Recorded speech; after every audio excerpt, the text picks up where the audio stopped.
वाकई ऐसी नौबत लग रही है कि अब आर पार की स्थिति होने जा रही है चीन के साथ। प्रधानमंत्री ने भी आज कहा कि भारत के शहीदों की शहादत व्यर्थ नहीं जाएगी। जनरल सिन्हा, बहुत से लोग जो हैं इस परिस्थिति की तुलना करगिल की लड़ाई के साथ कर रहे हैं। वहां तो हमको पहाड़ पे चढ़कर दुश्मन को हटाना था, बहुत विकट टास्क था हमारे सामने। यहां पर अगर आप एलएसी की बात करेंगे तो कौन डोमिनेट करता है? देखिए, 80% इलाके में जो हमारा 3500 किलोमीटर का इलाका है, 80 हम डोमिनेट करते हैं। टेरेन आपके फेवर में है, जमीनी हालात आपके फेवर में है, चाहे वो आर्मी हो चाहे एयरफोर्स हो, हम लोग दोनों में डोमिनेट करते हैं हर एक जगह पर। मगर यदि आप परिस्थिति को ऐसा बनने देंगे कि चाइनीज आपके हाइट को पकड़ ले, तब आपके परिस्थिति बदल जाएगी। देखिए, आज समय बीत गया है, 1 महीने से ज्यादा का समय हो गया है। आपने अभी पटनायक साहब को सुना था, वो भी नदन आर्मी कमांडर रहे हैं। दबसांग का समय हुआ था, हमने अल्टरनेटिव जगह में जहां फेस ऑफ है उससे हट करके आप ऐसे जगह चुनते हैं कि आपकी बार्गेनिंग पोजीशंस बहुत स्ट्रांग हो जाती है। देखिए, जब ये झड़प हुई थी तो 10-11 तारीख को झड़प आपके सिक्किम में इलाके में और एक नाकुला के इलाके में आया था, वो नॉर्थ सिक्किम में है। वहां हमारी बहुत डोमिनेशन है और एक second lieutenant, 3rd generation officer, एक मेजर को, मगर उस सेकंड लेफ्टिनेंट को वहां से आप एक लेफ्टिनेंट को वहां से निकाल दिया विद इन 3 दिन के अंदर। हमारी स्ट्रेंथ जो है वो हमारे यंग ऑफिसर्स, हमारे सोल्जर्स हैं। और देखिए, हम कारगिल में नहीं बचाया था। ये चीजें सामरिक जो माउंटेन वॉरफेयर है वो जमीनी हालात पे होती हैं। ये इसके लिए कोई बड़ी बड़ी स्ट्रैटेजीज बनाने की जरूरत नहीं पड़ती है। और देखिए, ये मैं मानता नहीं कि आप रेशियोज का इस्तेमाल करेंगे इन जगहों में। आपके पास आज है, कल ये ऑप्शंस बंद हो जाएंगे। जब ये ऑप्शंस बंद हो जाएंगे फिर आप वही करेंगे। हमने अपने ऑप्शंस बंद किए इतने समय तक। यहां पर इस चीज को आप जो सैटेलाइट पिक्चर दिखा रहे हैं, पेट्रोलिंग पॉइंट 14 जो है उसके ऊपर एक पोस्ट है, वो हाइट पे है। मगर हम लोग मुक्ता यदि करेंगे तो, और हम ये कहते हैं, क्यों कहते हैं, हमारे पास, हम लोग कहते हैं लेटर एंड स्पिरिट में हम उसके एग्रीमेंट को फॉलो कर रहे हैं जी। हम उसके ऊपर में बड़ा अपने को गर्व महसूस करते हैं।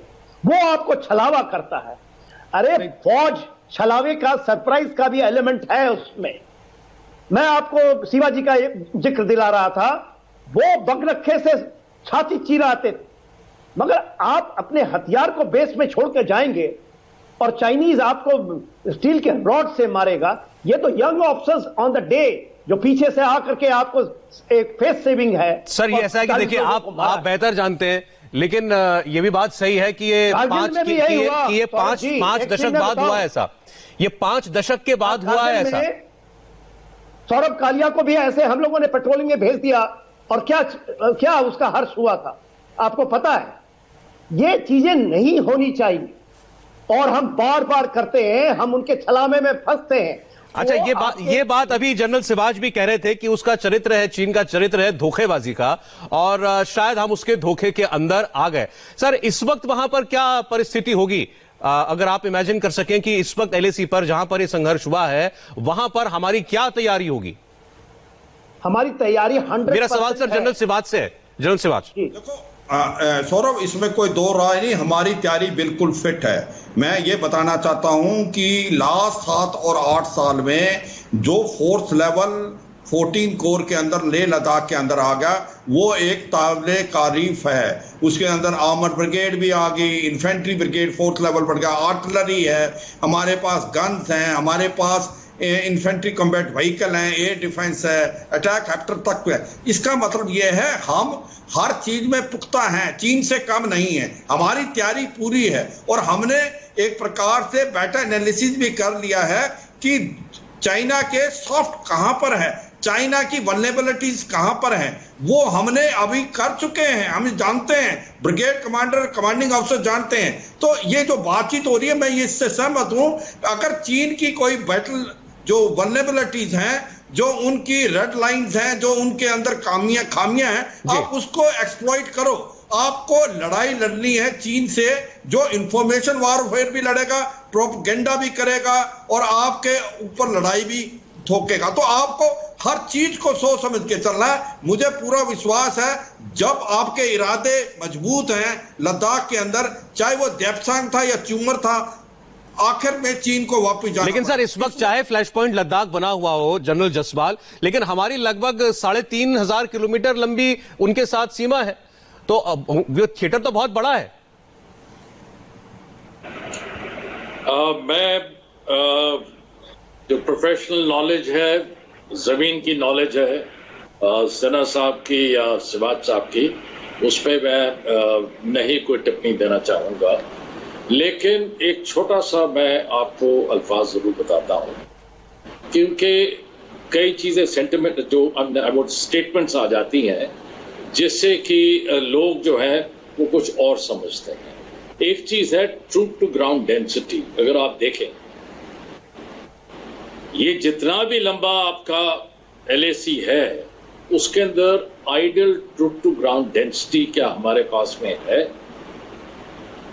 अगर नहीं है तो हम जो है इस वक्त हमारी कूटनीति थोड़ी अलग होगी। इसीलिए जो नेशनल एजेंडा है हमारा, strategic agenda against China is war prevention, तो हमको वो जरा देख के चलना पड़ेगा, क्योंकि हमारे कमियां कुछ हैं, ऐसी कोई बात नहीं है। जहां तक कि QPQ का सवाल है वो मैं आपको बता चुका हूं, हम कुछ हाइट्स हैं हम नहीं करना चाहता, वो जो हम ऑक्युपाई कर सकते हैं। वो कह रहे रेश के लिए, लेकिन मैं as an ex army commander मैं रेशोज की जरूर बात करूंगा जी। रेशोज जो है जहां टेरेन फ्रिक्शन होती है वहां पे रेशोज की जरूरत होती है। जब बिल्डअप हो जाता है उस वक्त फिर रेशोज की जरूरत होती है इविक्ट करने के लिए। आप अगर बगैर रेशोज के जाओगे तो उसमें शिकस्त ठीक है सर, के चांसेस ठीक है सर। मैं एक बार समराइज कर देता हूं सर मैं दर्शकों के लिए, क्योंकि आप लोगों ने बहुत सी बातें बताई हैं। जनरल जसवाल जो बात कह रहे हैं वो कह रहे हैं कि अगर आपको चीनी फौज को यहां से हटाना है जहां वो इस वक्त हैं, तो आपको उनसे कई गुना तादाद में वहां पर मौजूद होना पड़ेगा अगर उनको फिजिकली आपको एविक्ट करना है। जनरल सिन्हा का कहना यह, जनरल सिबाज का कहना यह है कि हम बहुत डोमिनेंट हैं ज्यादातर जगहों पर और वहां से उनको हटाया जा सकता है अगर हमारी तादाद वहां जितनी है उतनी भी रहे तो। जनरल सिन्हा, मैं गलत तो नहीं कह रहा हूं? और आप कुछ ऐड करना चाहें जनरल जसवाल की बात में? जी देखिए, मैं जनरल जसवाल बहुत सीनियर हैं और बहुत सुलझे हुए, बहुत वेटरन है हमारे। मैं ये बात बताना चाहता हूं, सुने, मैं ये बताना चाहता हूं, जो आप कह रहे हैं मैं वहां की बात नहीं कर रहा हूं। देखिए, हर एक जगह ऐसा नहीं होता है कि जहां फेस ऑफ है, जैसा जनरल जसवाल बता रहे हैं आर्मी कमांडर, वहां चाइना कुछ नहीं कर सकता आपके इलाके में, कुछ नहीं कर सकता, क्योंकि उसको भी इतना ही चाहिए बिल्डअप। मगर बहुत सारे इलाके हैं जहां पर हम कर सकते हैं। ये कहना ठीक है, वॉर प्रिवेंशन, हमारे वॉर अवॉइडेंस हम लोग जानते हैं चाइना के साथ में है, मगर इसका मतलब ये नहीं है कि हम हथियार डाल दें। हम हथियार नहीं डाल सकते, हम साइकोलॉजिकली नहीं हट सकते। हमारे पास मुद्दा है, हम कर सकते हैं। और ये देखिए ये क्योंकि पूरा देश इसके ऊपर में है और पूरा देश सुन रहा है। चलिए सर, हम उम्मीद करते हैं, देखिए आप लोगों से बात करते हैं तो हमको जमीन की कुछ और जानकारी मिलती है। बाकी इस वक्त जो वहां हो रहा है वो तो जब सरकार सब कुछ बताएगी, जब सेना बहुत डिटेल में जाएगी, और शायद इन हालात में जा भी नहीं सकती, वो देश को हर चीज नहीं बताई जा सकती, तब तक आप लोगों से हम लोग जानकारी लेते हैं। बहुत बहुत धन्यवाद सर, समय इतना ही था। General Jaswal, general Sibaj, general Sinha, बहुत बहुत शुक्रिया आपका।